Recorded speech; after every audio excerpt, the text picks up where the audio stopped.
Welcome back to Tanya in 5. The last few days we've been studying chapter 38. We're now at the second half of this discussion in Tanya.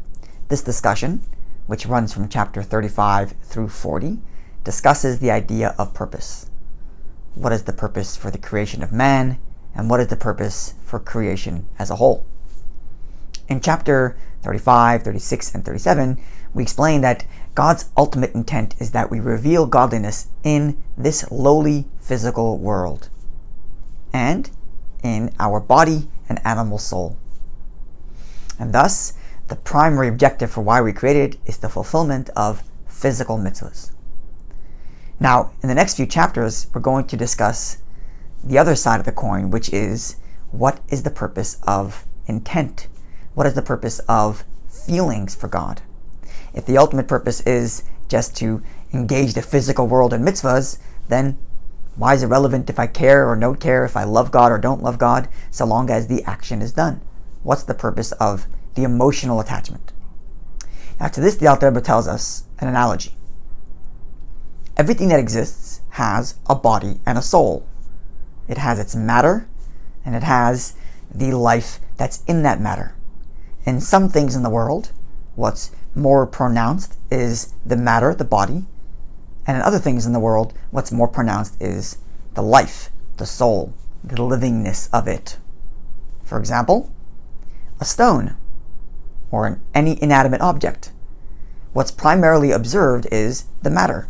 The fact that it exists and it's alive, it has some life because it's here and there's energy keeping it going, but that's not what we see. All we see is the matter of the stone. Something that's growing, vegetation, a plant, a tree, you see a little more life in addition to its body. It's growing. You look at an animal, and there you see even more life, even though it also has a body. And then finally, when you look at a human being, you definitely see more life. You're talking to someone who has ideas, who has feelings, even though the human being still, too, has a body. Now, the fact that we experience the body of something or the life, the soul of something more, doesn't make it more or less godly. For example, you can have the stone of an idol and a human being bowing down, God forbid, to that idol. The stone, all you see is the body of the stone, of the idol, and the human being, you see a living person. They are equally distant from God. They're both idol worship.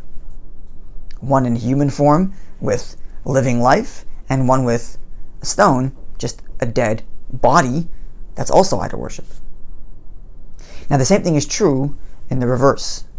When we reveal God, we can reveal God on any one of these levels. For example, take a stone that's part of a synagogue, or it's part of the temple in Jerusalem. That stone is revealing God. It's fulfilling God's command by being a stone that's part of a shul. But when you look at it, all you see is just a physical body, a stone. Then you have a Jew praying. He too is revealing God because he's doing God's command and doing God's will by praying. But you see much more than just what you see in the stone. You see a living person speaking words of godliness. Now, if that's the case, then when we do a mitzvah, we reveal godliness no matter how it's done. But that mitzvah could be like a stone, where it's just a dry act and all you see is the body of the mitzvah. It reveals God, yes. It's doing God's command, yes. But it lacks a life. Or I could put some soul into it. Put some feelings and emotion. Some love of God, some fear of God. And now I've taken that mitzvah, which revealed godliness, and added a whole nother living dimension to it. And here too, we have these 4 levels. You have the act of a mitzvah, like a stone. It's just an act that exists in the physical world. Godly, but still just an act. You have something that has more life. Words of Torah, words of prayer. It's not just an act, it's speech. Even more life than that is if I did a command with my instinctual attachment to God. Every Jew is instinctually attached to God, as we've explained in previous chapters, and I take that instinctual attachment and I invest it into the act of a mitzvah. That is similar to the life of an animal. An animal lived on instinct, and here's a Jew doing a mitzvah out of instinctual attachment to God. And then finally, you have someone who understands God's greatness. And because of his understanding of how great God is, he starts to fall in love with God, and he takes that love and puts it into a mitzvah. Now he's put the life of like a human being who has intelligence, who understands God, and he invested that into the act, giving it much more life. The takeaway from all of this is, sometimes we feel like, as long as the job is done, as long as I get it done, it's okay. That's true. If you get it done, the mitzvah will be done, and you will have revealed godliness in this world. But God doesn't just want the act of revealing Him in this world. He also wants the attitude of how you reveal Him in this world.